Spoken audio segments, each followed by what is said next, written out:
we'll start. Oh, well, there are many. Tosh, did you get your special assignment? Got it. I'm on.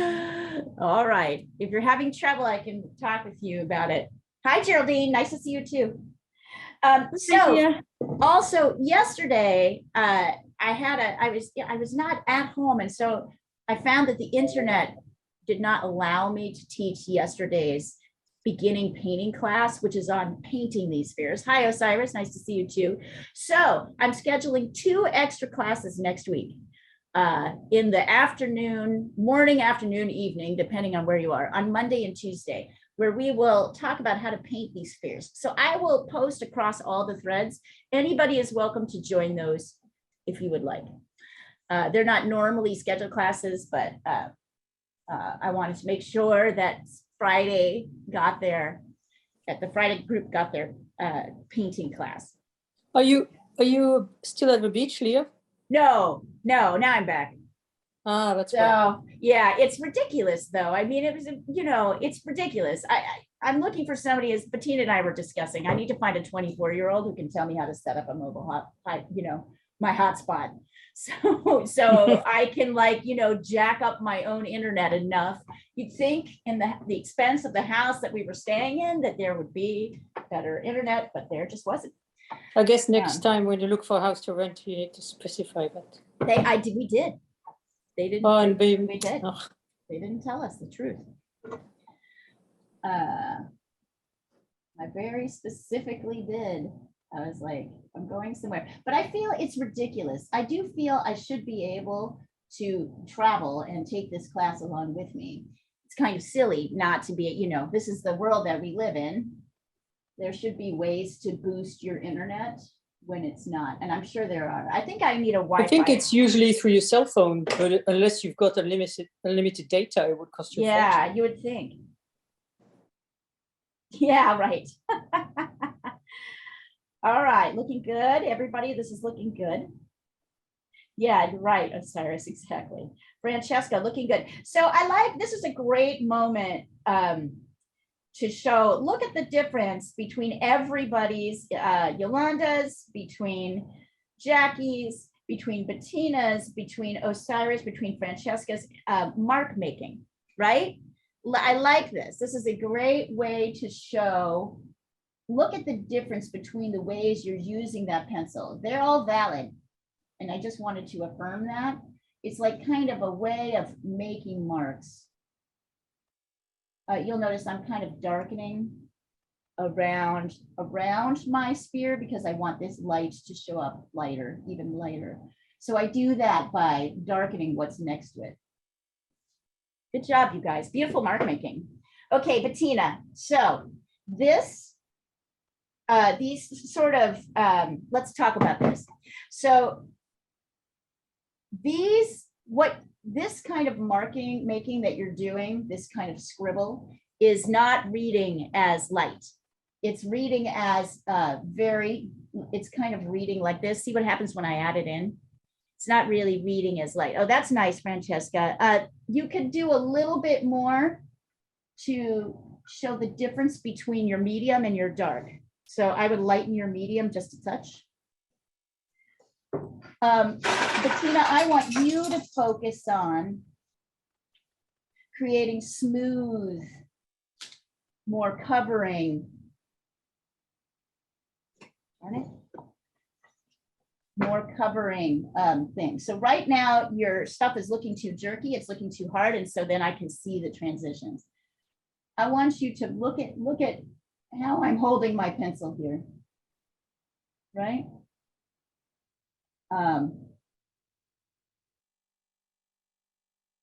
I'm not really seeing the individual lines. I'm seeing shades. So right now, and then the shades are gradually getting darker. So try a sweeping motion. And then when I make it too dark, which I just did here, sometimes I have to go back with my pencil and erase a little bit. Erase a little bit. they're, you can't think of these as separate areas. This is a continuous, this is one object. So creating sort of sharper lines.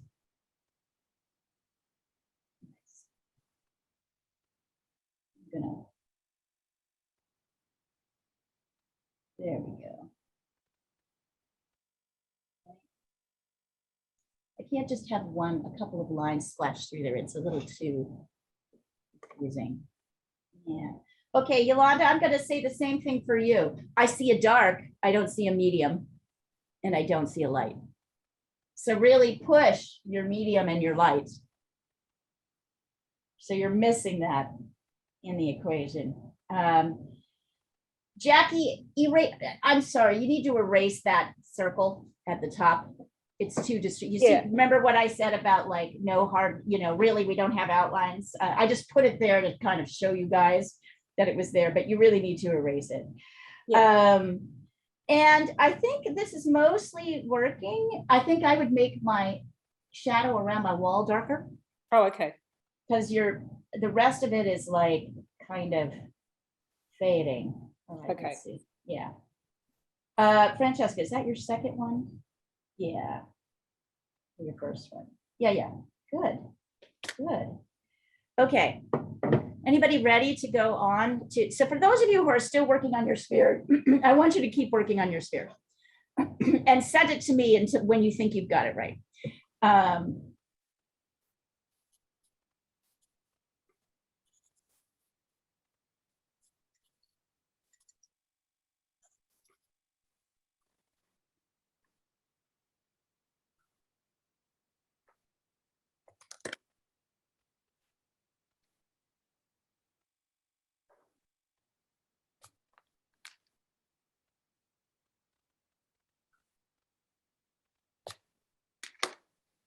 Let's see. Oh yeah, very nice, Francesca. I still feel like, Francesca, I'm kind of losing your medium. Can you see that? There's not as distinct. So make sure not to lose your medium. Look at this. I'm going to send a picture of this up close so you guys can really see it. But do you think my the shadow is too dark or no?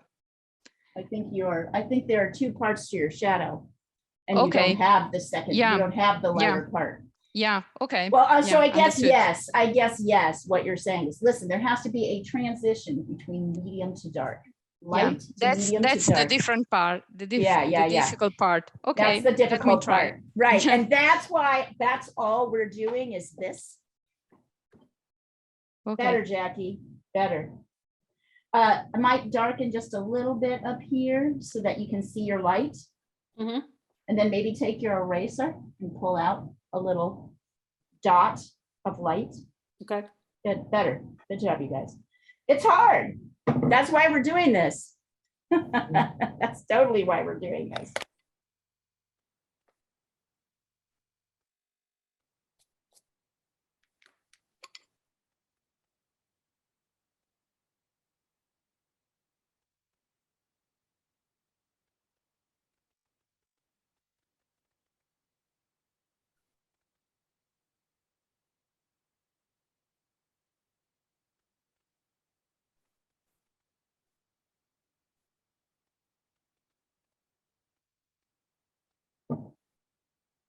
Let's wait a little bit longer on this. I want to see one where I think the person's really got it. Then we'll go on to cubes. I'll go on to the cube. Let's see. Ah, beautiful, Geraldine. The lovely, wonderful shading. I like your soft edges. Look out. I would lighten a little bit the edge between light and medium. Can you see that you've lost it? Yeah. I'm going to be a Nazi on this. I'm going to be a classroom Nazi on this because I can see everybody's like, yep. So you have to constantly be going back and forth between your edges of light to dark. Because quite frankly, there's nothing else except for light and dark shapes. So we've got to be able to see the differences. But beautiful mark making, I just want to say. Thank you. Bettina, much better. This is still way too hard an edge. So soften, meaning come up here and kind of scrub with your pencil. And this is an incredibly hard edge. So your edges are reading like, let me show you, they're reading like this. They're almost reading like this, right? There's no outlines though. This is not an outline piece. This is a soft piece. So take your eraser, scrub up those edges. And when you get to the darker parts, see, even in doing that, I kind of made my piece too dark. My medium too dark. I mean, I can totally see that it's not right, but I can't get my hand to do the thing to fix it. Well, then just keep practicing. Then you will practice with the sphere this whole time. So watch what my hand is doing. I'm holding it back a little bit, right? I'm holding the pencil back. I'm leaning in and I'm kind of lightly, I have a little bit less control over the final lines, right? Try that. So try not gripping it so tight. You can also try going like this. This might be an easier way. Going kind of lengthwise like this. But the biggest issue is just so it's about kind of how you hold the tool, Bettina. But also just keep on, just keep practicing it. Take your finger and kind of scrub it a little bit. That sometimes helps, right? Oh, there you go, Yolanda. Nice, nice. Now, Yolanda, the last thing you want to do is just take your eraser and pull out a little light spot right there, the blick. That's the Russian for it.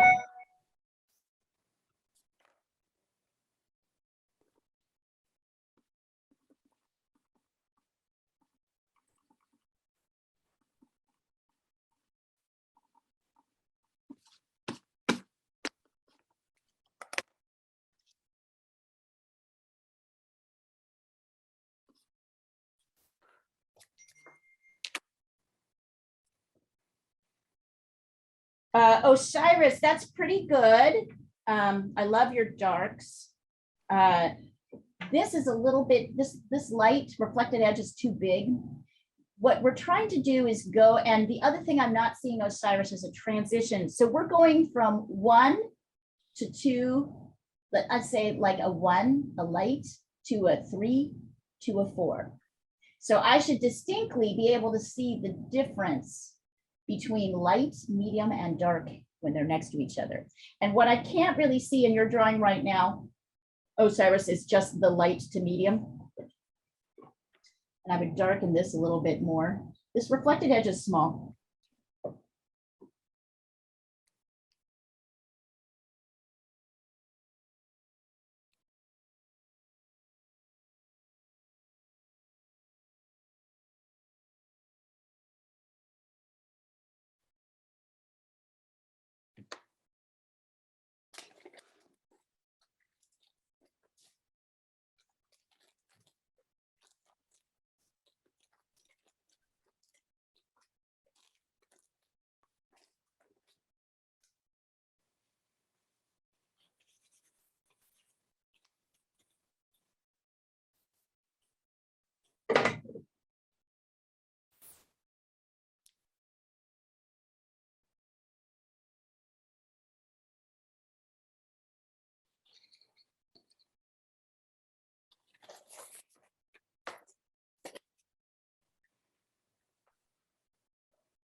This is a profound exercise. This is really all there. That's why we're really focusing on it. All right, I'm going to take a moment. I'm going to take a moment to show you the next cube, the next shape, which is this cube here. So you might want to stop for a second, but I want you not to stop if you're wanting to practice these soft edges, right? These transitions between light, medium, and dark on the sphere. And you can spend your whole time on the sphere if you want. This is a profound exercise. Everybody's doing it. You'll be doing it in paint tomorrow. We'll be doing it in paint on Monday and Tuesday. like we'll be doing it in all the different ways that you do it, because this is really how you show, you create the illusion of 3 dimensions on a 2-dimensional form. So let's start with the square. The quickest way to draw this cube is to draw 3 vertical lines that are straight up and down. Notice that the straight lines here start a little bit higher than this one and they end a little bit lower, right? And then I'm going to draw these lines like this to attach the bottom. But here's kind of the trickier part. So these top ones are going to be less, they're going to be bent. They're going to be going up, but they're not going to be going up at quite the same. If you measure the angles, you'll see they're not the same. This one is a little bit kind of bending towards this one. And the reason that's happening is something called perspective, which Jessica taught such a wonderful lecture on. And what it means is that everything in one side, these lines are, these horizontal lines are not parallel. If we kept drawing them, they would go to a single point. We call that a vanishing point. We're not going to talk about that very much, but I'm just going to kind of review it a little bit. Same with the lines on this side. They're going to go to a single point, which means that they can't be exactly parallel. This is going to be, the bottom is going to be steeper and the top is going to be less steep. And then we're going to do the same thing with this top.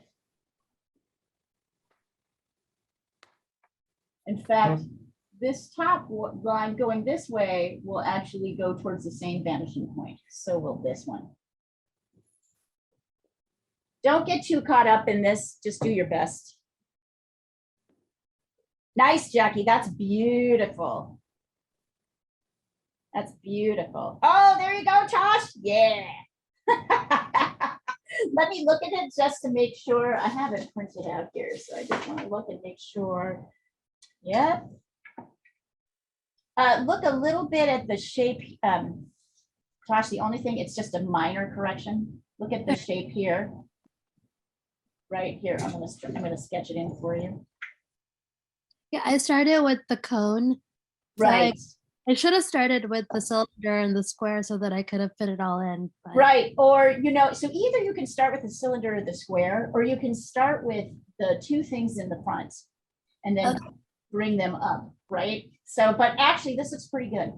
Okay. Anyway, yeah, in general, yep, you got it. Okay, good job. If you start with the things in front, because that's the thing. Leah, Yeah. just as well, you're not at a beach anymore. There's a tsunami on the entire West Coast.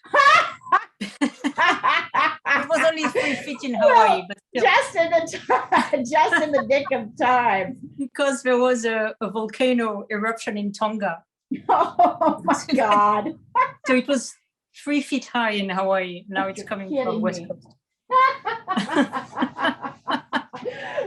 Just in time. Oh, that's hilarious. Julia, this is pretty good. Very, very good, actually. I just wanted to show you one little middling thing, just a teeny thing.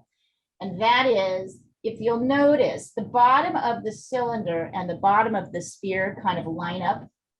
And the rectangle here, right? This sort of crazy little blocky rectangle block comes up above that. So just make sure, I see that you've kind of got it, but I think you might need to expand, either bring down just the sphere. Just make sure these things are kind of lining up on the bottom. Very nice. A different one actually, Leah, to you. I think. What's that? I think I've got a slightly different one. This is the same. This You is sent the me one on Wednesday, and on my one, the sphere, the cylinder is actually lining up with the shadow on my but one. I gave you the, right, but the sphere, that's true. Okay. Yeah, I'm That's true, but stupid. it's just like, yeah. I mean, that's true. I guess I'm looking at that as yes. Okay, all right. I'm not going to argue about that. You're right. Go ahead. It's not a different one. It's just a kind of a slightly, you're right. You're actually right. The sphere is up here and the cast shadow is down here. You're right. You're right. But it's the same one, just so that you know. Absolute same. Okay. Same. It looks, Same yeah, one. looks slightly different than my screen. Yeah. Right. Right. Okay, and then get the top. So those of you, that looks good, Osiris, so then get the top. And then, of course, we're going to put this sphere, this cube as well in. This is actually kind of more rectangular. I suppose I could bring it in a little bit if I wanted to. Make it a little bit less. So to put this, we're going to put this sphere also on a table, which is basically just putting a straight line on either edge of the sphere, like this, right? Table. And then the shadow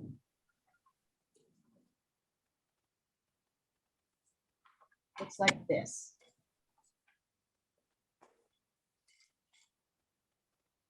So Osiris, one thing I want you to pay attention to on these sides, these horizontal lines are not parallel.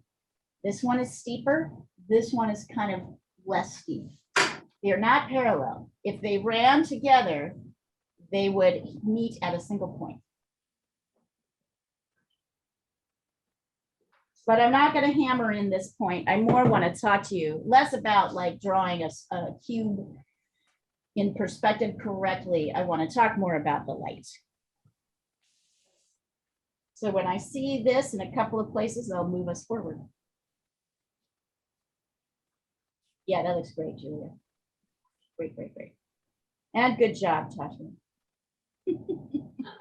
See, it just gets like progressively harder. I just throw more shapes in different perspectives so you can draw them. I find this kind of relaxing in a way. I mean, it's still challenging, but you don't have to think about, you know, so complexly about what something is.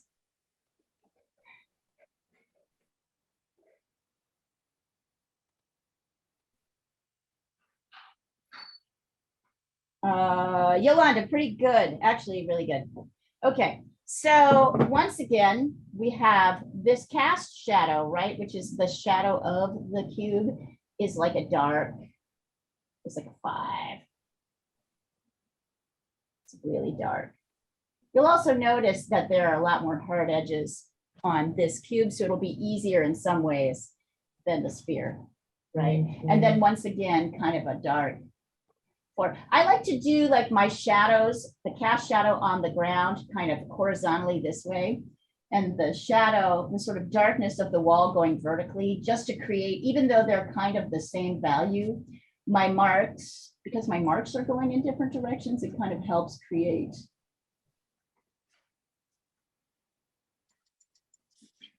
Does everybody get like what we're saying? What I'm saying is I start to fill these in. I'm hoping you're understanding what the author of the book means when she said there's no contour lines. There's no outlines. This is not really an outline. It's not really a line. It's just a distinction between the dark of the wall and the light edge of the sphere. That's where all the differentiation comes in. So you can start with that dark. Getting there, Bettina, getting there. I feel like this sweep is probably, just keep working on this transition here. So that this is still too hard a transition. So let your lines kind of sweep up and over. Let your lines, Bettina, just kind of sweep up and over so they're not so strong. So there's not such a distinct. Just keep working on it. It's getting better though. All right, so we've got this dark. And then if the light's coming from here, this top, of course, is going to be light. And then so is this side, which is kind of on the left side. But because there's a fairly distinct edge here, even though this side and this side are kind of a 1, to show that there's a transition, we do a kind of tiny little like number 2, like a reflected edge here, like a little number 2 edge here. Not all the way down, but just a little light edge here to show that this is turning away from this top. So it's not dark, it's light, it's mostly one, but there's a little here where the edge is, there's a little light. A little bit of a light shadowing. And then of course, this is like a 3, right? So it needs to be fairly dark, but not as dark as this and not as dark as this.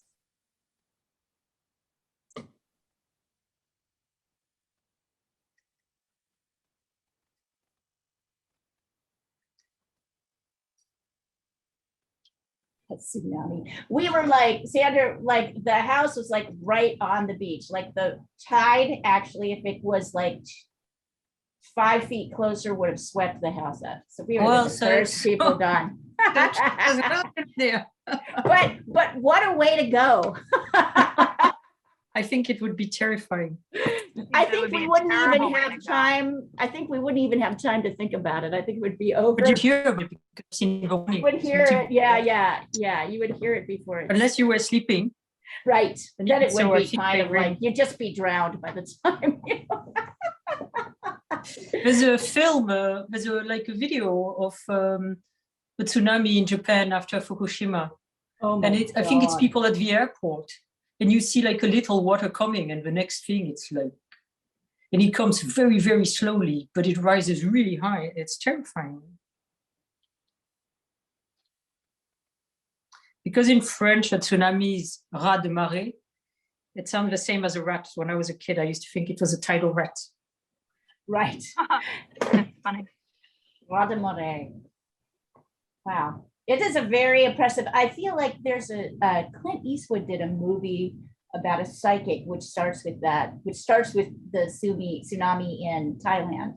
And I remember thinking visually, it was one of the most terrifying. Like by the time you have any, they described it visually really well, what that must look like, how that must feel.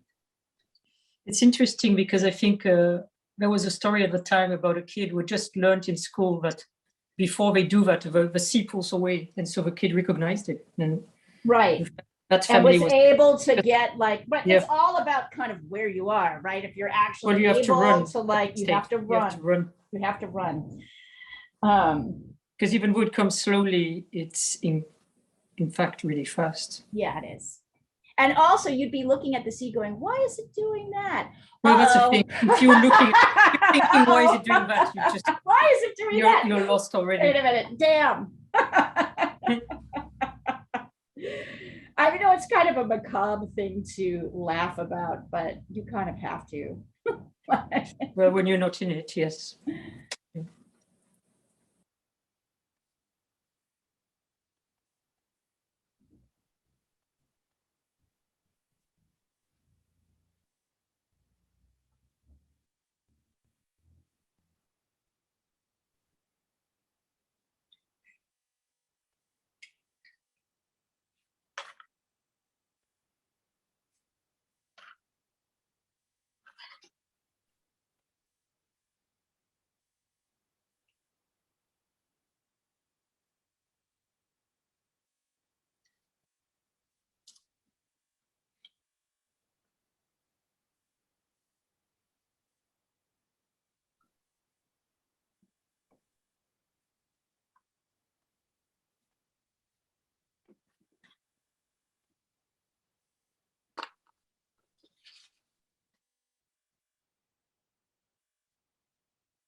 Not to be macabre.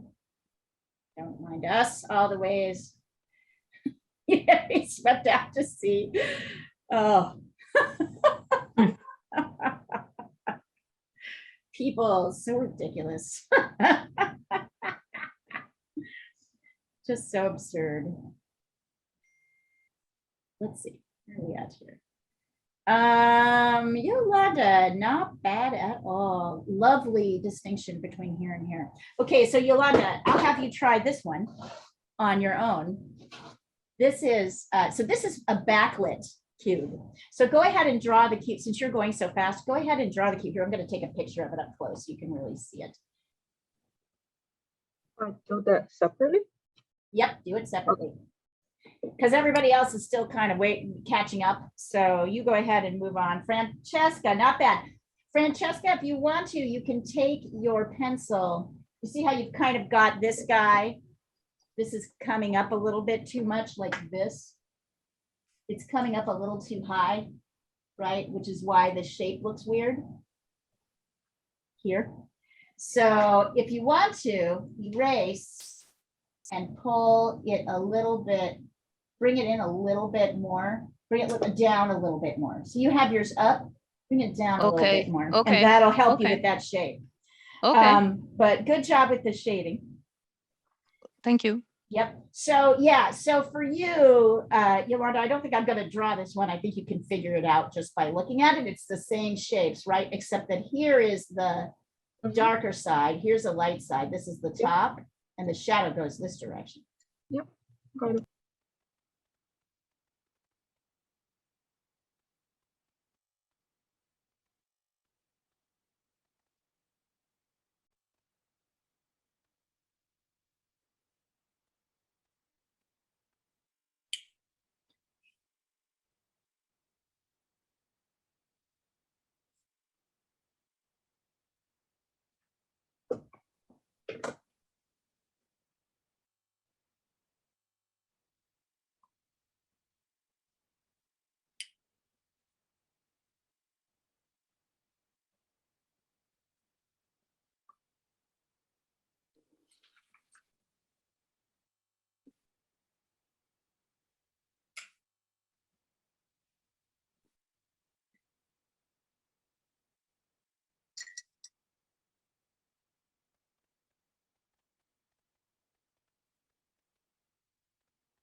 It's interesting. Oh, I'll send you this one, guys, to see what the beach looks like. Beach, of course, in the Northwest coast is really crazy. Here is an eagle we saw on the beach, pretty high up. So yes, I thought you'd get a kick out of it. I mean, we didn't get that close of you, but he was quite hilarious. Very much posing for us, turning his head this He was way and probably that way. observing you. Yeah, he was like, who are these people? What are these? Deciding if you were yummy or not. Yeah. Can I eat that? Yes, exactly. That would Can I make eat it that? A little big. last me for a while as a big meal. Can I eat that? But I loved him. He was quite huge. I mean, if you can imagine, he was way up. I'll show you for context, like where he was on that hill, like where that tree was, but it was very far. If you can see it.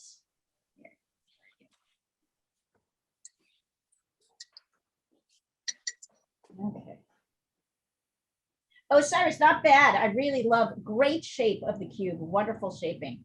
This should be a medium Osiris. So halfway between dark and light. It should be darker than what's happening here, but lighter than what's happening here. So make this just a little bit darker, but I want to commend you. Wonderful shaping on the cube. That's hard to do. Great work.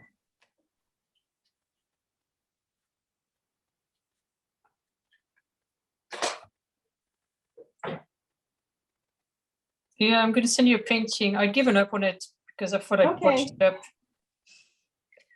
But I worked a lot on it yesterday, and I'm still not convinced I can save it. think I just, Sandra, can I look at it too? oh, please, I'm sending it to, The group. All right. yeah, what happens is, I tried to be slapdash about the pine, and it showed. So I spent a lot of time yesterday working on the pine and tree, but Volumio himself is just not, I think the drawing is not detailed enough.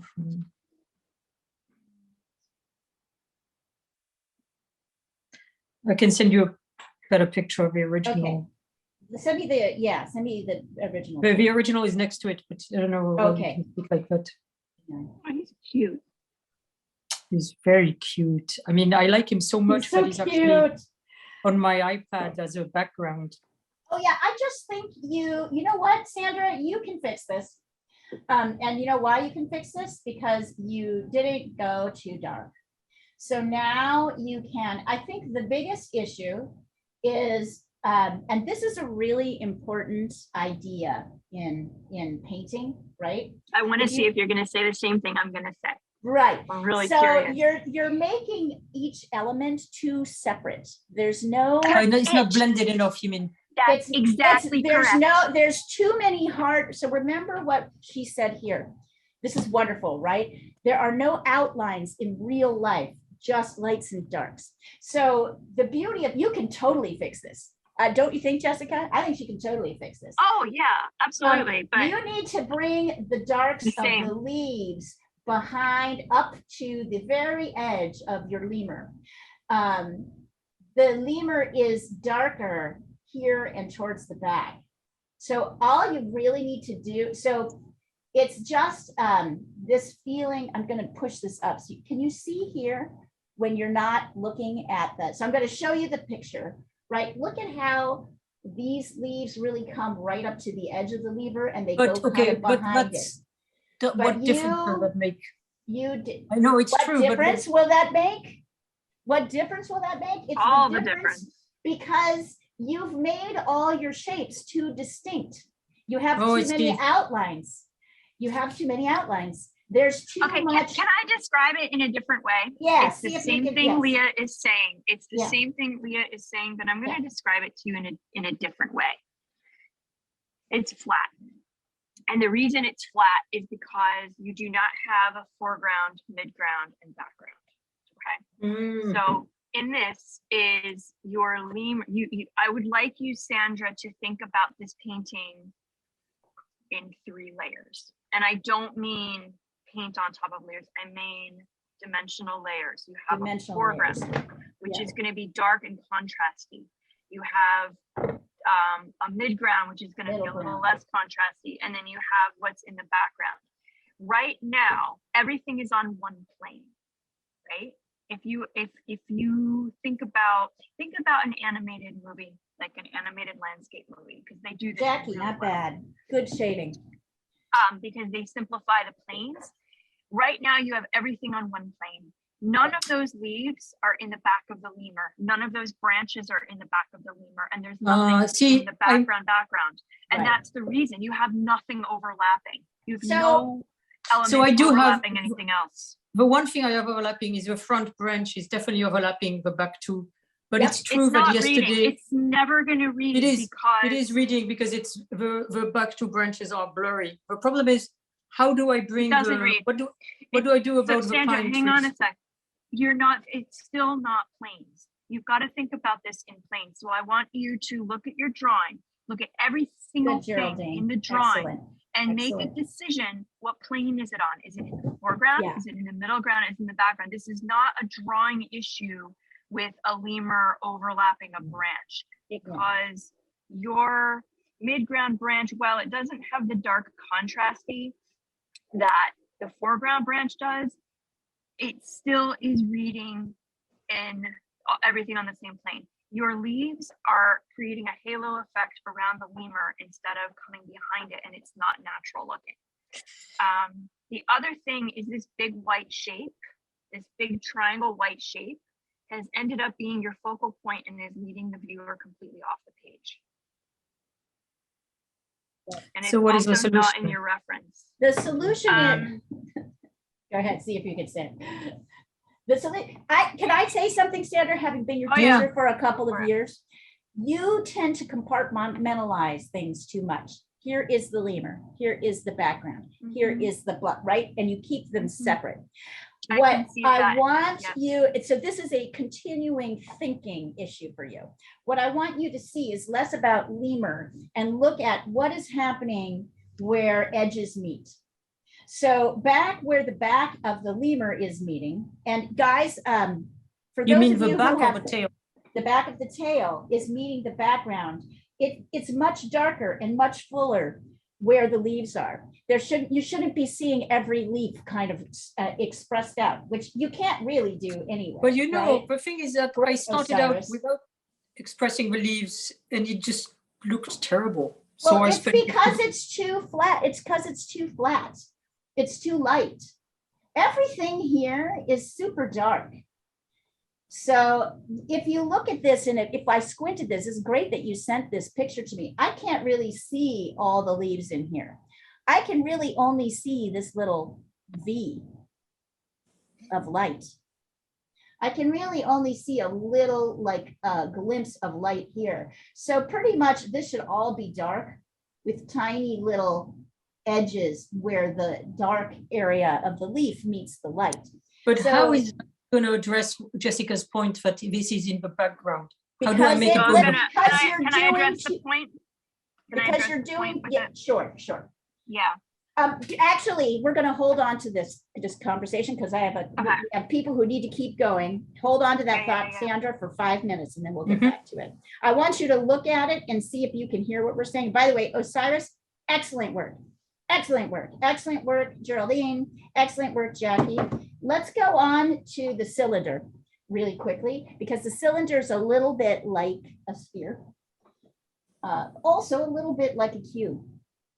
So when we're drawing this cylinder, I'm talking about this guy down here. Hold on to that thought, Sandra. We'll get there. Because this is an important concept and a key concept about thinking about drawing and painting. There's a translation that has to happen. So I'm going to draw 2 straight lines down, and then over the top and the bottom, I'm going to do a curved, I'm going to do an oval at the top and kind of a curved line down at the bottom. Now, why is this line reading as curved? Why is it not straight?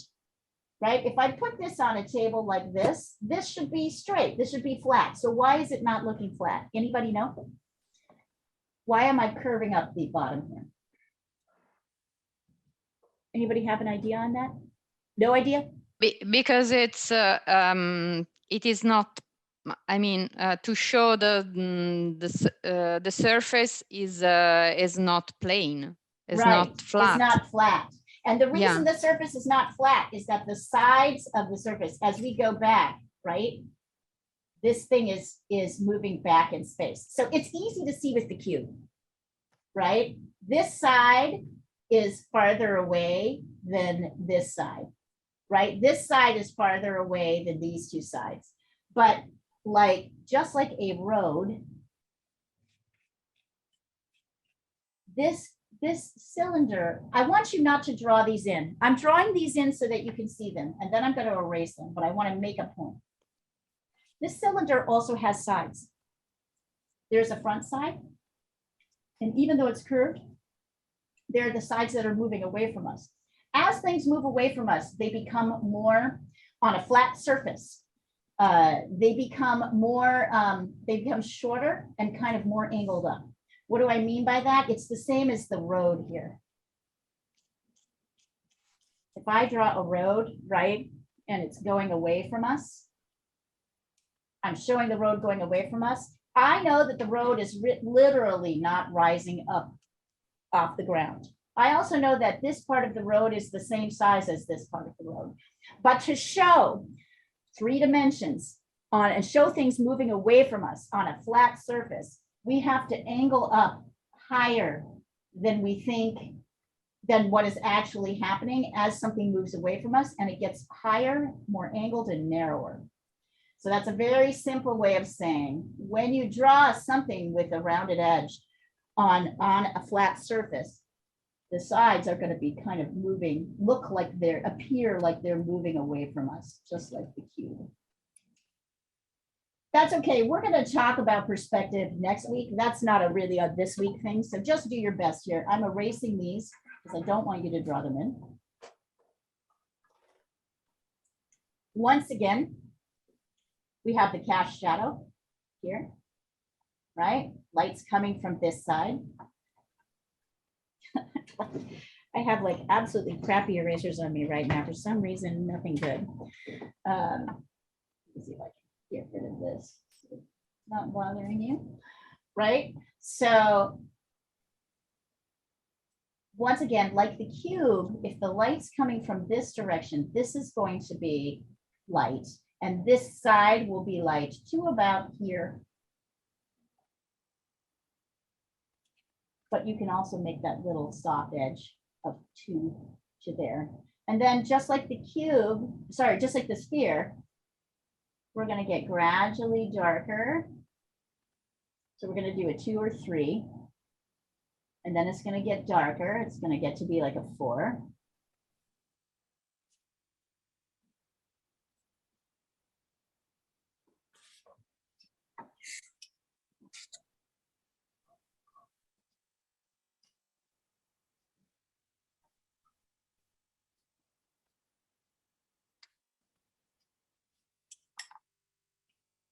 Right, so we've got like a 3, a 4, and then this little edge of a 2.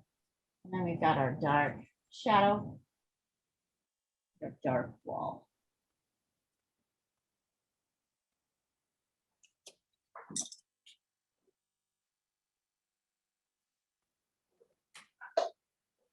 All right. So Sandra, what you are forgetting about this whole thing as you're sketching is that there is, I think you understand the concept of planes. There's the stuff that's further back. Completely. There's the stuff, I know you get that. But there's a kind of overlapping that happens of the planes, right? They don't just sort of stay back. Like there are things we do to make things look further back, but there's a kind of an overlapping that happens. And that's what you're missing right now. You're compartmentalizing your planes a little too much. Here, hold on, let me send this over. Still doesn't tell me how do I make them. Well, I'm trying to tell you, and I want you to hear me on this. So notice what I'm doing here. My background, there isn't a little light edge around in my sphere here. There's no little light edge around the edge of my background. You need to make it way darker in the background and let these little light pops come out around the edge of the back of the lemur. Then you need to make your lemur darker in places too. It's really all too light. It looks flat because you have no darks in. So it looks flat because you have no darks and because you've expressed the needles. Jessica's written you kind of a, you should read it. Oh, okay, I didn't see what Jessica said. But like you're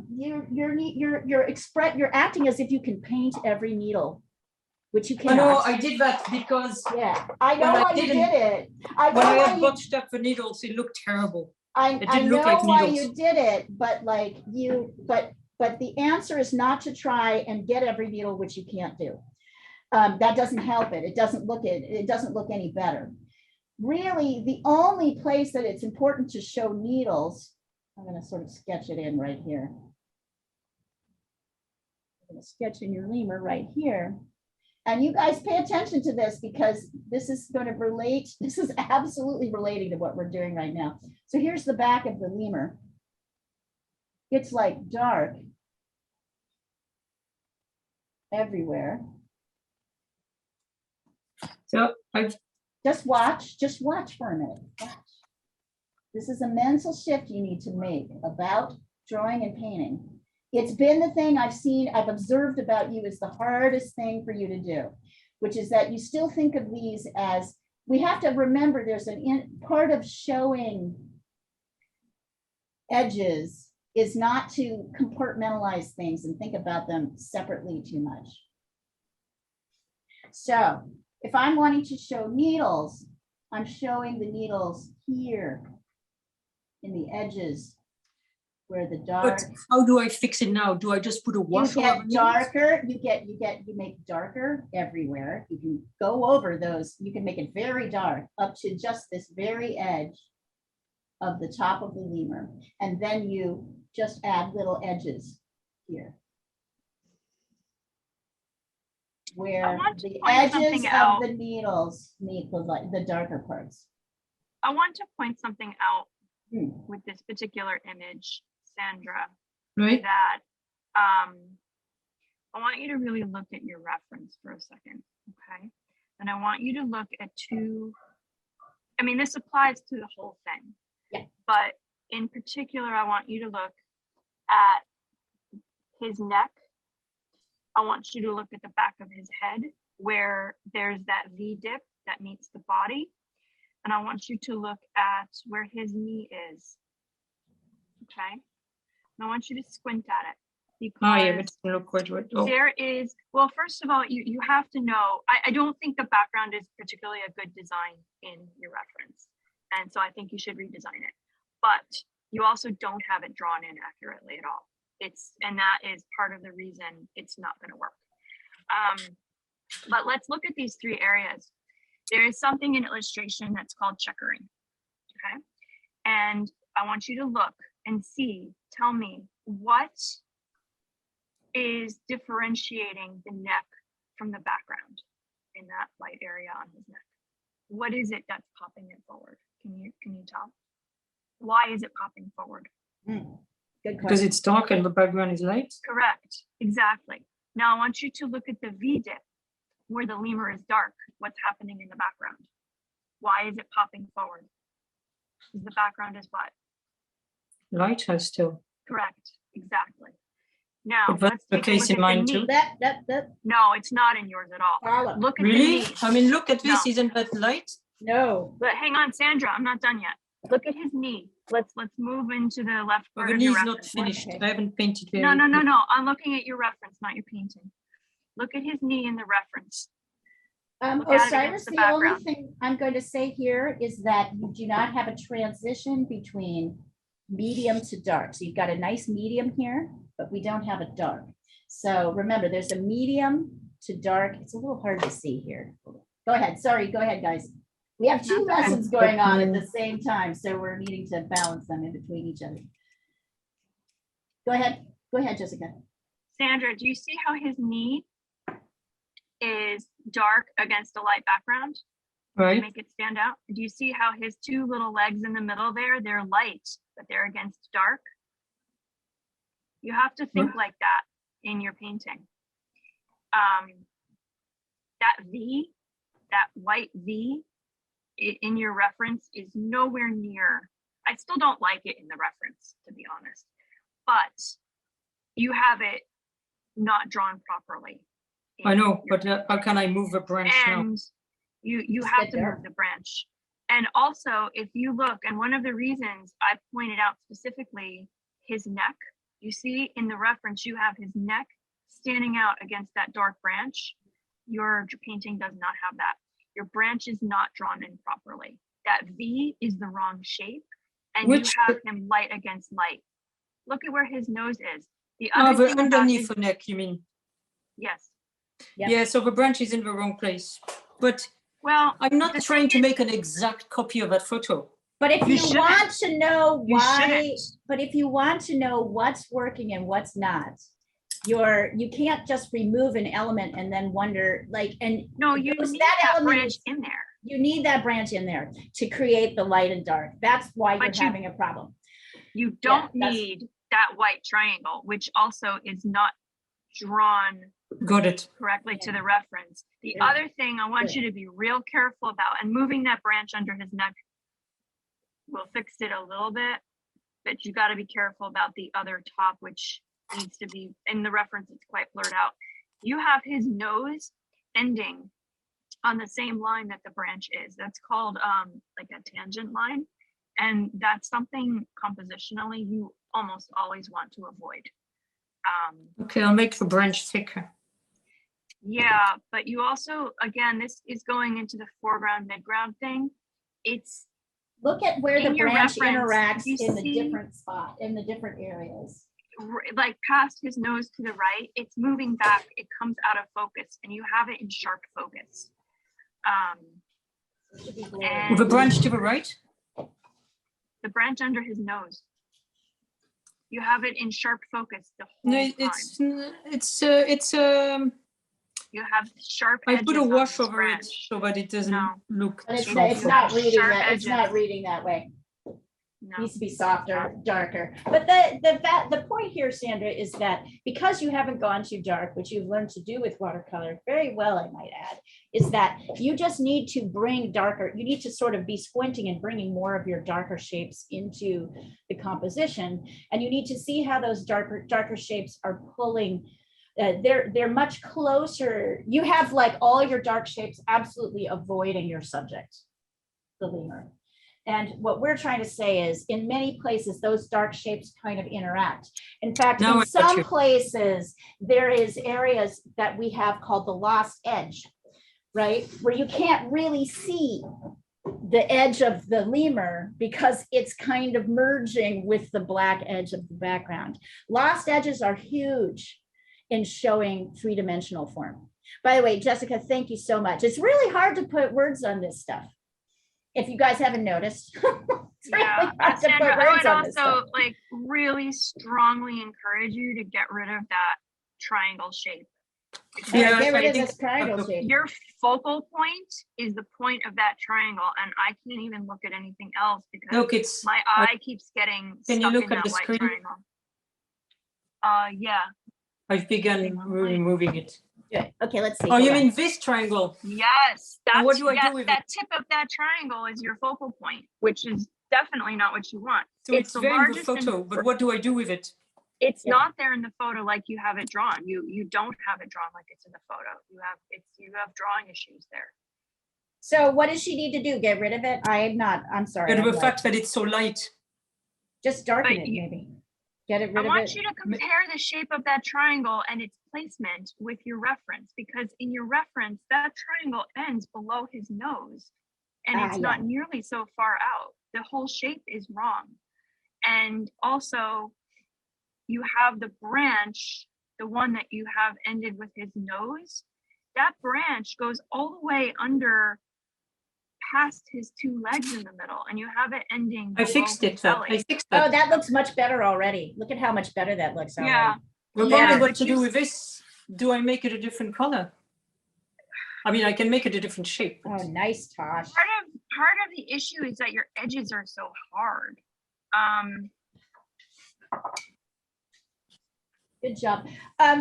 Okay, so Sandra, Okay, I'm never gonna mind. let you, Go on yeah, with no, your no, lesson. no. I Yeah. want to get back to this. I just need to go back and forth. Because we've got other people working on different things. But one of the things I want to observe about this entire conversation, and I hope you guys are noticing this, because you are going to come, the questions that Sandra is bringing to you, you guys are going to come across. Once you start drawing things that are more complex, you are going to be dealing with this issue of how to draw things. And the problem is that if you have a concept in we want to try and separate and categorize things. This is the lemur, this is the background, this is the tree, this is the branch. But when you're drawing something, you often can't distinguish parts of those shapes. Parts of those shapes will run into each other. Parts of those shapes will bounce off each other in separate ways. Parts of those shapes are farther away, so we need to make them less. So it's kind of less, this work that we're doing is very key to understanding how to deal with anything. In almost all of these areas, there's a lost edge. If you look up here, for example, there's you almost can't see the edge of the sphere where it's darkest and where that runs into the background of the wall. And that is actually, so if you're thinking too much sphere wall, right, then you're losing your lost edges, which are one of the things that makes something feel three-dimensional, because that's what we're actually seeing. There's a little bit of a mixing. It's challenging to understand that, because really what's happening What you have to do on the paper is kind of fuzz edges that feel like they should be sharp to you, because intellectually, you know there's a sphere there, even if you can't see it. So that is why these kind of, oh yeah, I see it. Oh, these are great, you guys, really great. Good. Osiris, great work today, and wonderful mark making, by the way. Wonderful work, everybody. Yolanda, great. Francesca, great. Toshween, amazing. Do you want to add a little color to that, Tosh? Like with watercolors? Yeah, why not? Go over the top. See what happens when you mix watercolor with pencil lead. Okay. Yeah. I will just say that the conversation with Sandra, you and Justin are having was helpful, even though I was. Mhm. It's a really profound, and what we are talking about, and Sandra, just so that you know, this is a right brain concept that's very deep and hard. It's hard to get to. So don't feel bad about not understanding it. Notice how hard we're having to describe it. But it has to do with thinking less about what a thing is in your categorical left brain, in your conceptual left brain, and more about how it's showing up against different shapes, more about the shapes that are happening. So let's do the last one, because nice, Jackie. Yeah, we're getting there. So let's do the last one, because I find this one to be kind of fun. And I think I need another piece of paper. I find this to be fun. And Sandra, I don't feel bad. I appreciate you bringing this up, because it's a question on everybody's mind, and it's hard to get into the, it's hard to sort of switch from left to right brain. It's hard not to think about what something is. You guys had this experience last week of drawing that Picasso drawing upside down. You'll probably notice that you had an easier time with things you didn't know what they were. So you couldn't define, you couldn't say that's the leg. And once you get to the hands, oh, the hands are so hard. Oh, look at that. How am I going to get those right? Once you know what something is, it makes it harder to draw. If you don't know what it is, you're forced to just look at shapes. So let's talk about the last, Can I ask a question here? It's Yeah. a left brain versus right brain question. Yep. So when you draw, do you think about where the source of light is from and how that's actually shaping up the shadows? Absolutely. That's all it is where the light is coming from and how it's hitting the object. Yeah, or you just follow whatever you see without thinking how the light is shaping the shadows. No, you should think about the light. You should think about the light shaping the shadows. That's why we're doing this exercise and we're talking about the light. It's a great question, Yolanda. You have to think about the light, because you are actually going to probably at some point exaggerate the light and dark sources to create the illusion of 3 dimensions.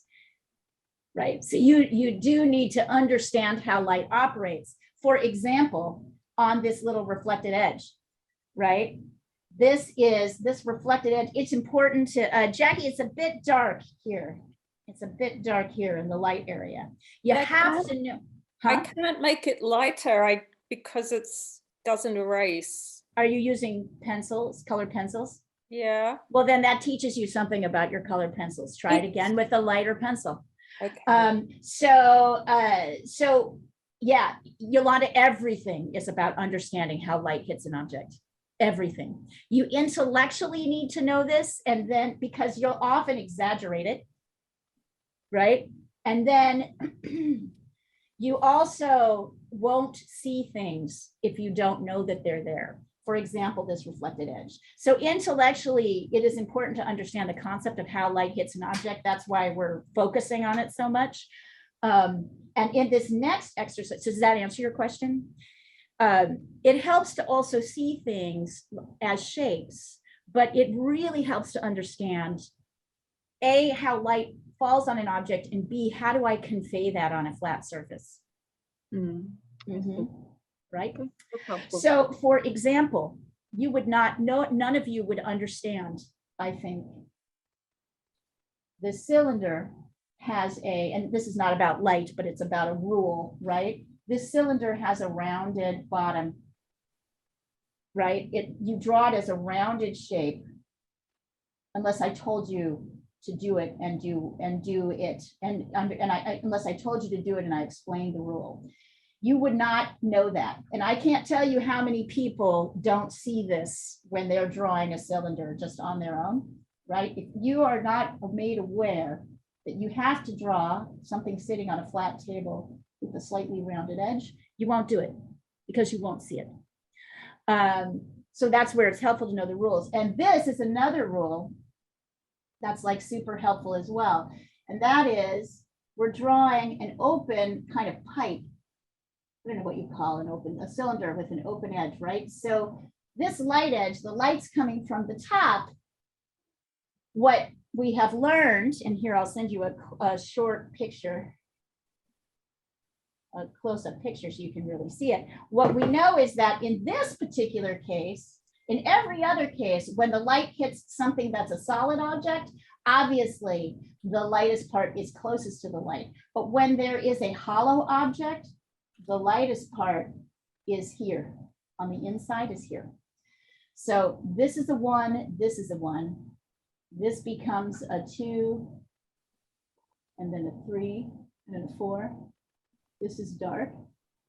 The lip is light. And then on this side, we go back to the normal, the thing that you did in the last exercise, right? Oh yeah, let me give you your dark edge here.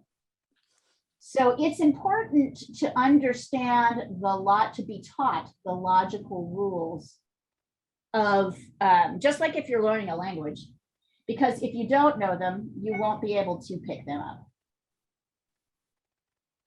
Just like when you're listening to somebody who is not a native English speaker, has kind of picked it up on their own, and they can convey, but they don't really have the grammar down right, or the way you are, like when you're learning a language, right? That's not your native language.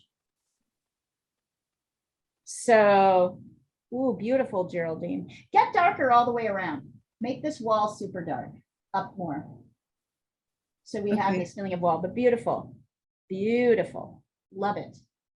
Look at how Geraldine's sketch here really vibrates and shines. Feels like it's feels like it's, you know, we're looking at a rounded thing on a coffee table. That's because she's got a really strong handle on her lights, her mediums, and her darks. But let's talk about what right and left brain are, Yolanda, because maybe you have an idea that's not exactly correct about it. So let's be clear about what it is that we're talking about. So you guys go ahead and work on this, right? So light's coming from here. That means the light on the inside of the sphere is lightest on the far side away from the light. The light on the outside of this cylinder is light, medium, dark, reflected edge, cast shadow. So very quickly, I think I might just have.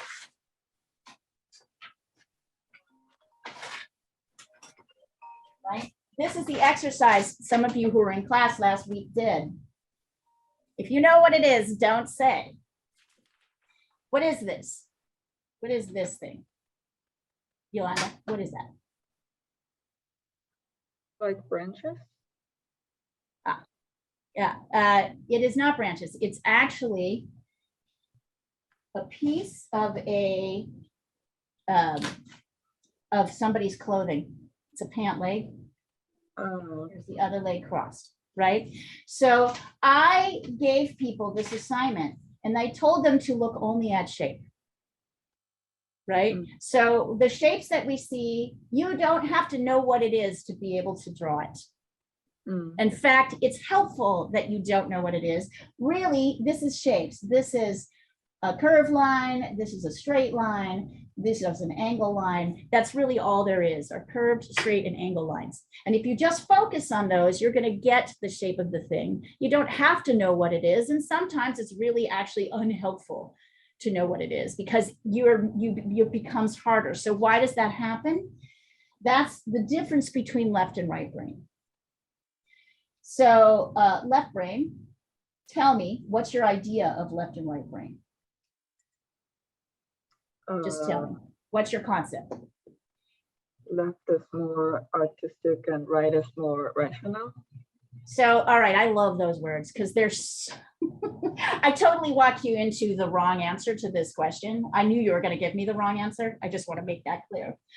You mean the other way around. Right is more artistic and left is more rational. Okay. Okay. I want you to think about how absurd this is a false dichotomy of deep proportions. It's also true that everybody thinks this. So what's actually really going on with left and right brain? What's actually really going on, the left brain is what we call verbal conceptual. And it's where we're in from birth as we're learning to talk in whatever language or languages that we speak. It's activated at a very early age. People who don't get it are people who are deaf, right? So if they don't hear words and languages, it's harder for people to learn to speak, but it's a set of processes that are activated and they go for many years. Right is visual spatial. So the left is about understanding. I'm gonna pop this up for a second. What is this, Yolanda? Your hand? Yeah. Is it bigger or smaller than my head? Smaller. Okay, what about now? Did you find yourself hesitating to answer that question? You didn't know how to answer that question, right? You're like, still smaller. No, wait, bigger. No, there are two different logic systems working here and they're confusing you. So you probably in several languages have an idea of what a hand is. You attach a word to a concept. That's verbal conceptual. That's the left. And that means you don't have to see the thing to know what it is, right? You can say the word hand in whatever language and everybody knows what you're talking about. Not only that, in verbal conceptual, which is about the development of language, as you get to be a better writer, a better blah, blah, a communicator, you have more information in your mind about a hand. So I just quickly had you add to your understanding of the hand that it's smaller than the head, right? That's a verbal conceptual understanding of the hand. It does not logically help you at all if you're trying to draw it, because if you're trying to draw it, the hand changes. It doesn't really matter what this is and what this is. What matters is where things are in space in relation to each other. When the hand is closer, it's bigger. When it's farther away, it's smaller. So you see how what's happening is when you're struggling to draw, you're struggling to take this idea, this fully formed idea, this picture in your mind that you have and you have associated with the word hand. That is getting in the way of your drawing the hand because it doesn't. So it's an entirely different logic system, the visual spatial. It's not about what it is. It's about what it looks like. How you put it together, right? Isn't that a mind blower? Right. Not a mind blower. So you can see why rational and artistic are kind of silly, right? Or I hear a lot, intuitive and logical. I hear that a lot. The left brain is logical and rational. The right brain is artistic and intuitive. How can intuition not be logical, right? Like it's just a different logic system that we're putting into play. And the issues that Sandra was having, the issues that everybody is having with this lesson are issues where you're not sure. You're like, wait a minute, it's a cube, but I can't see it that way. It's flat on the bottom, but it looks like it's curved up. Do you know what I mean? Like it's like all of those issues are issues of your intellectual idea, your left brain idea about something. You have to remove that and learn a new way of looking at things. And it's less to do with what a thing is. I'll tell you what, here's another thing. Here's another question. Would you draw the hand first or the head first? The hand first. The hand or the head? Did you say? The hand. Yeah, why the hand? Good answer, you got it right. Because it's more complete in the picture. Yeah, that is a great right brain response. You will be surprised how many people will answer the head first. Right? So and I'll tell you why in a second, right? So with the right brain, the logical thing is to do the thing that's in front and then build the things around it, right? So, but people will think the head is more important, it's bigger. I have to draw that first, even if you can't see it, Mm. right? That's the application that's happening all the time. This is what's happening all the time. This is what gets in the way of our drawing. And this is why I teach drawing to everyone, because I think this is another logic system that once you exercise it and you activate it, you will find that it is much less judgmental than these terms. And it's also much more, it's like adding a logic system to your tool belt, which will help you understand and interact with the world. Like, it's a really helpful thing to like think, oh, what's like really visually, you'll find that you'll be able to attune your visual spatial. You'll understand what's going on a lot more quickly by adding this tool to your tool belt. But it's a very different way of thinking, and it's like learning a language. It's an entirely different way. You have to constantly talk yourself out of the verbal conceptual, the left brain, which is very dominant by the time we're all adults and wants to like kind of, control the room. Thank you very much. Yeah. Thank you, Tash. Let's see. Great work today, Osiris. I know she jetted off already. Is this ringing any bells with people, this conversation? I don't want to be the one talking all the time. It's just hard to understand how to explain it. So in ways, is this in any way helpful, this conversation? Is it helping you think about your work? Tell me why. Tell me how.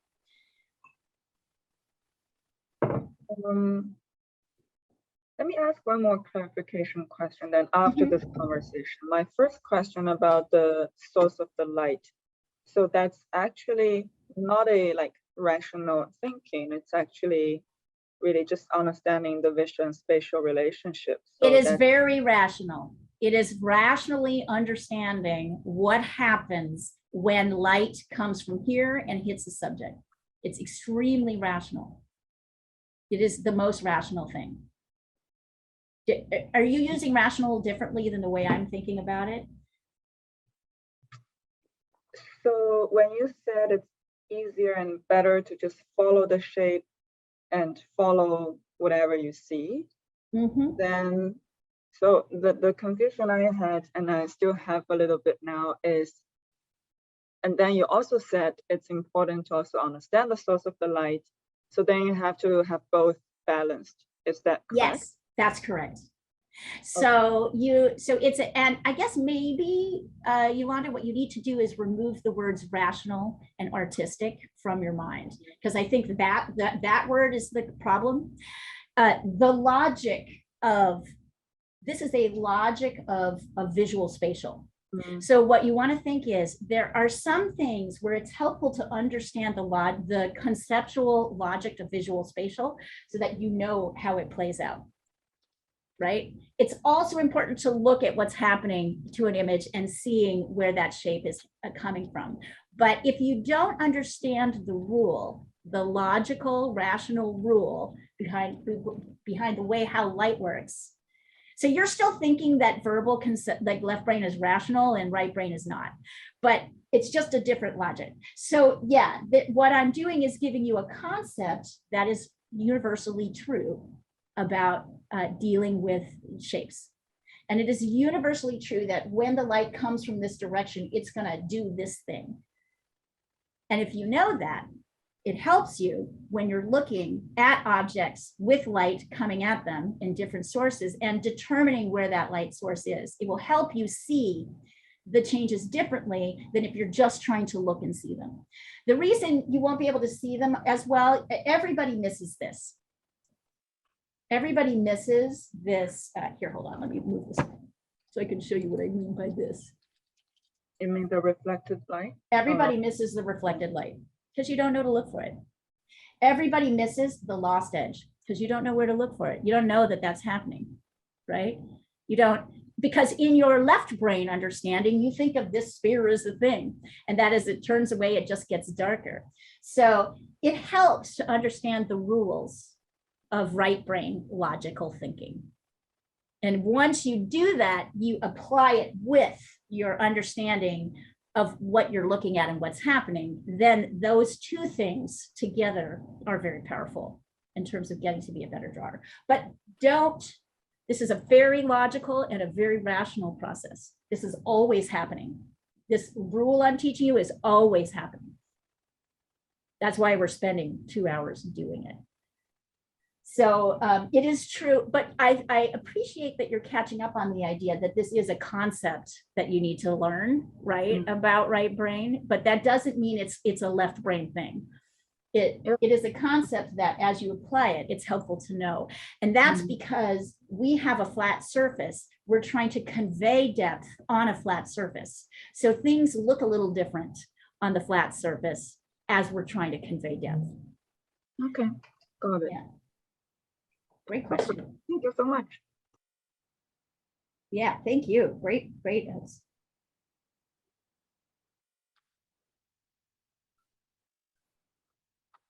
Such a really great conversation. Sandra, I appreciate this so much that you bring this up. Because Yeah, it's a really oh, good it looks great. It looks much better. Yeah. Here, hold on. Hold that up, Sandra. Hold that up. And I'm going to add the spotlight. Yeah, but way better. Look, doesn't it feel much better?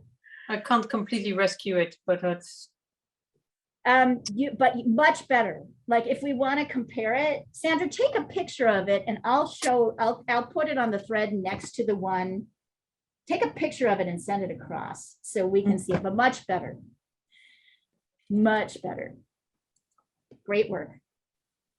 Sandra, what I think is really great about your process in this is that you do, particularly when working with tricky subjects like watercolor, you figured out if I go light, then I can usually fix it. yes, Right? I think so. It's an instinct for you to go light so that you can fix it later. Jackie, for example, just learned with her, colored pencils, like if you go too dark, you cannot erase them, right? And if you layer, you're not going to be able to get darker. So the colored pencils probably behave a little bit more like watercolor than they do like, say, acrylic or oil paint. Anybody else have a question about this, or was this way too early in the morning for such a vigorous discussion? It does look much better. Bettina, great, getting much better, so much better. Bettina, make your reflected edge smaller. It doesn't have to take up so much space. Look at how little space it's taking up here. Yours is like a big old chunk. So take your dark and extend it a little bit further so there's more of an edge. So one of the things I'm discovering is that it's really hard to lay my pencil down on the paper with the exact same pressure any 2 times in a row once I've lifted it. It's just practice. It's literally practice. So I would say keep practicing this all week. I will recommend that if you can put in 15 minutes or 20 minutes a day, you will be better at this by the end of next week. It's about using your tools.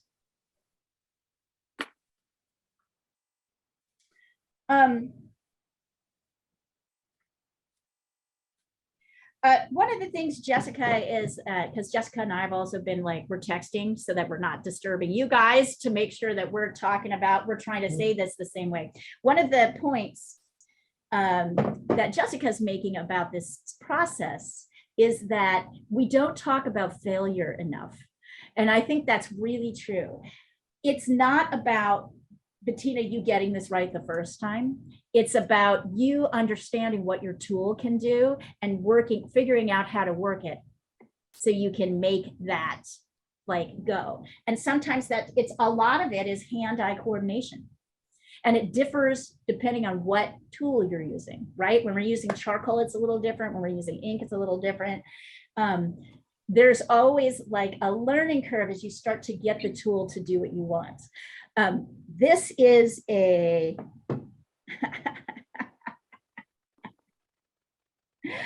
I guess what Jessica and I want to emphasize to you is that failure is part of this process. Failure actually means you're getting better. does not mean that you're doing worse. It literally means that each time you do this and you don't quite do it right, you're getting it better. And the challenge you learn is more from your failures. you learn a Everything lot you from your fail, Yeah, failures. exactly. I You like learn a lot. A lot. Sandra, I love that you were brave enough to share your painting and to basically it. get a public critique. She's great. Sandra's great at that. She's always willing to do that. She's more interested in getting the technique to figure out how to get it right than she is about getting it right. Like, and that is about absolutely putting yourself invaluable. out there. Yeah. But yeah, we have to acknowledge that it is she did put herself out there in a very Ooh, Bettina getting better. friendly, Yeah, but yeah, it's beautiful. a little vulnerable to do that. So thank you for that, Sandra. Yeah, it's really great. Well, no, thank you for the help. I knew there was something wrong with it, and it allowed me to take it a bit further. Right. And next time I will think about these. But just very quickly. So in order to show a further plane, you would make it darker, lighter, or simply It just depends. less defined? Less defined. Less defined. So you would be looking, it depends on what's happening. In that particular case, the shape is darker.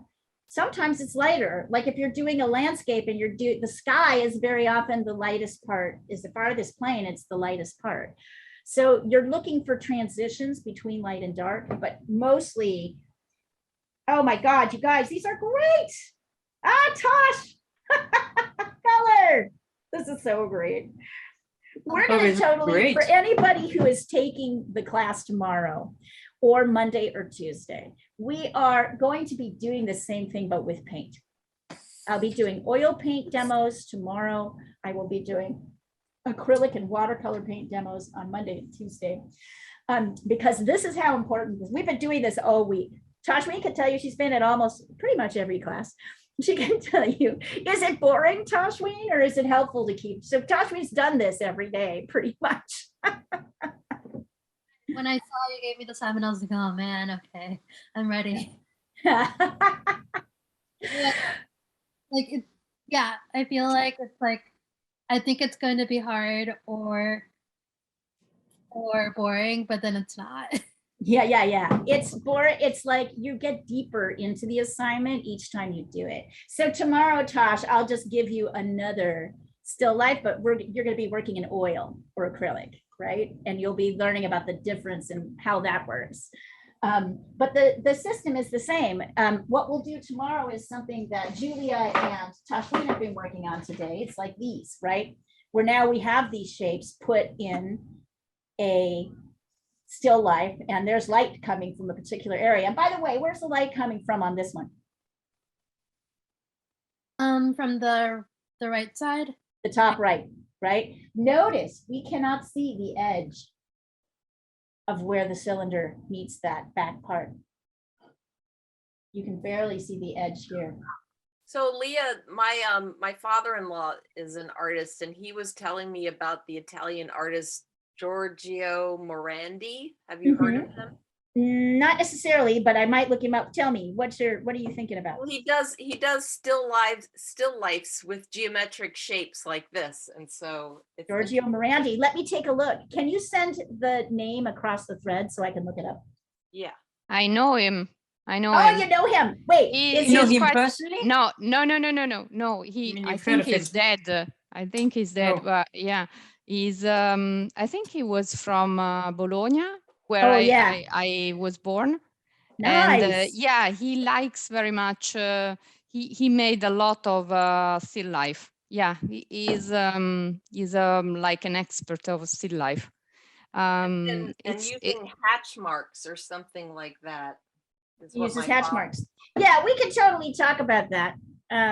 Like hatch marks. Hatch marks is a pretty, send over some stuff. That'd be cool. Maybe we'll do a practice with him. Maybe I'll find something that's worth it to try copying with him. Don't you hate me now? So next week, we're going to be doing a similar exercise, but I'm going to be creating some kind of still life for you with these simple shapes that you guys are going to draw. And I want to encourage you, as Jackie said, she's working with colored pencils today. Do it. Work with charcoal if you want to try it. Work with ink if you're versed in doing it, or stick with pencil if you're kind of newer at it and wanting to figure that out. because because all those things, everybody here is at a kind of different place with art. So we, I want to make sure, oh yeah, cool. All right. Oh, how cool is that? Jeez. Now that's complex, but can you see how Giorgio is building off of this concept?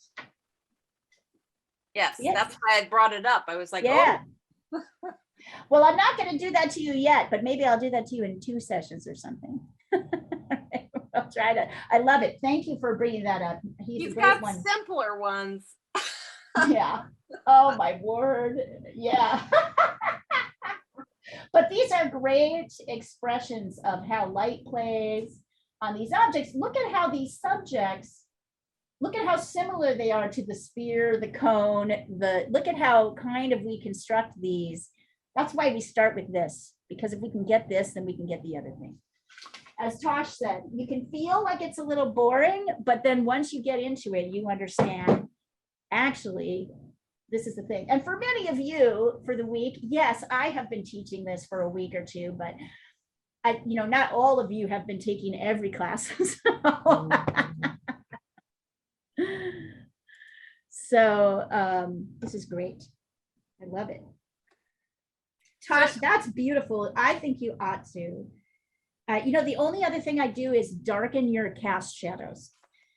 So with the sphere, take some more red and a little bit of green and mix that to make the cast shadow of your sphere. And then take a little bit of orange or burnt sienna into your blue to do the cast shadow of the cube. All right. I wish I had used watercolor paper. This is pretty cool. Maybe I'll do this again. Yeah. Well, if you're going to be there tomorrow, you can do it again. Yolanda, great. So Yolanda, the only thing you want to be careful of is that there's a kind of a stronger, actually, you know what? I'm not going to be finicky. I like this. I think this is working. Leah, Jackie, there you go. Yes. another question. Let's say the cast shadow for the sphere is red and green. What do I do with the cylinder that's a red cylinder on top of a purple square? Let's see. So then would that be like a cast shadow that's like, it kind of have a little bit of all the things in it. But the nice thing is, right? So in the red cast shadow, you'd have just a little bit, but think about it. Purple, so you'd mix purple and yellow to make your shadow, right? But maybe just add a little bit more red into your purple. okay. Red's So already there. You would recommend shadow of like what's already like the surface, right? Yeah. What I like to think about it is when we start getting into color, what's really happening with color is that because of the way light works, bits of the green apple are showing up on the brown table. You'll see little bits of green in the table. You'll see little bits of brown in the green apple, right? Because light is bouncing off from different places and sort of that's why we do a lot of glazing. That's why we do a lot of things where we add a lot of different colors into a piece and then mostly pull them out, but let little bits coming through. Because really, everything is, I don't want to overwhelm you with this concept. If you're kind of a natural painter, this concept makes sense. If you're coming at it from a beginner, it can feel overwhelming. Oh, I've got to get every color and everything. I'm not exactly saying that, but what I'm saying is light and color kind of play off each other. They don't exist in a vacuum.